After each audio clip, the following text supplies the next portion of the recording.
कधी विचार केलाय मोठी मोठी ध्येय अर्धवट का राहतात? यामागे एक जबरदस्त मानसशास्त्र आहे. आपल्यासोबत हे नेहमीच होतं नाही का? मोठ्या उत्साहात एखादी गोष्ट जाहीर करतो, पण ती कधीच पूर्ण होत नाही.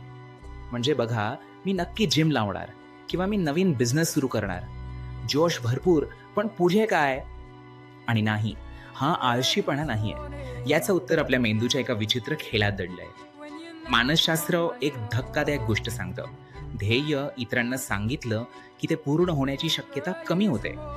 आता हे ऐकायला विचित्र वाटेल की ध्येय सांगणं वाईट कसं, पण यामागे एक विज्ञान आहे. याला म्हणतात आभासी समाधान. म्हणजे काय?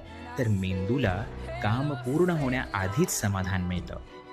आणि हे चक्र असं चालतं. तुम्ही ध्येय जाहीर करता, लोक कौतुक करतात आणि तुमची प्रेरणाच संपून जाते. लोकांच्या कौतुकामुळे मेंदूला वाटतं की काम झालंच आहे, बक्षीस आधीच मिळालं. मग होतं काय? खरं काम करण्यासाठी जी आतली आग लागते ना, तीच विझून जाते. बरं, मग जर घोषणा करणं हीच अडचण असेल, तर मग यशासाठी सोपा नियम तरी काय आहे? हे बघा, एकीकडे आहे घोषणा करणं, ज्यामुळे फक्त तात्पुरतं समाधान मिळतं. दुसरीकडे आहे करून दाखवणं. नियम अगदी सोपा आहे. घोषणा करू नका, फक्त काम करा, करून दाखवा.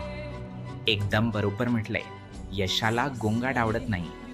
म्हणजे तुमच्या कृतीलाच बोलू द्या. तुमचं यश हीच तुमची खरी घोषणा असली पाहिजे.